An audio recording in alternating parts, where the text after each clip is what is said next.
Good morning, folks. Our star recognized that nobody puts out interesting news during the holidays, and it was determined not to let you be bored this morning.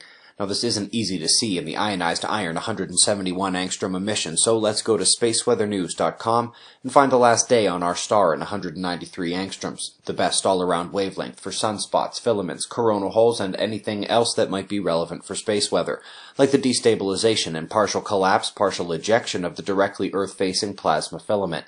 The spreading brightness is a solar tsunami of fiery plasma shockwave caused by the eruption, which occurred as the spotless streak is broken with a new sunspot group set to spread fast and which caused the filament eruption with its birth. The magnetism appears simple for now, but clear beta polarity at this early age means we'll be watching closely the next 72 hours.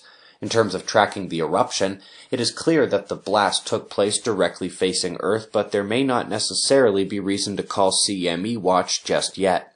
SOHO satellite in Earth orbit is just now showing the first glimpse of the eruption, which appears to at least partially be going far behind Earth's path around the Sun, to the left.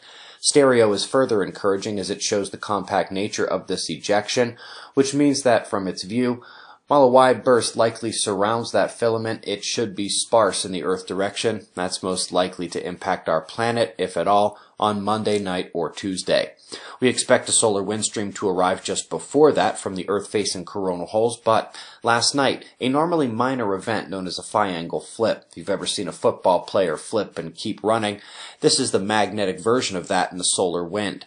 These events happen during sector boundary crossings and CMEs, but more often herald a sustained magnetic shift as opposed to a 360-degree flip back to where you were.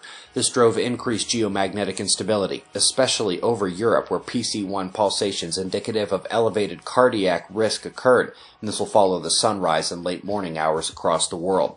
With the geomagnetism, we indeed didn't have much seismicity to see, but as we await the influence of the IMF from the coronal holes, we are noting New Zealand joining those other areas in uptick activity, including a volcanic alert with increasing gas emissions.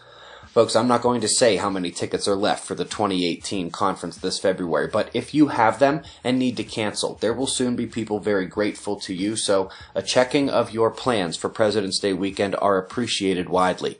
Website members, we've got Fly on the Wall podcast coming today, and the pre-show members chat is at 9:30 a.m. Eastern Time. See you there. We greatly appreciate your support, and we'll do this all again tomorrow, right here, but right now it's 5:40 a.m. in the new Valley of the Sun. Eyes open, no fear. Be safe, everyone.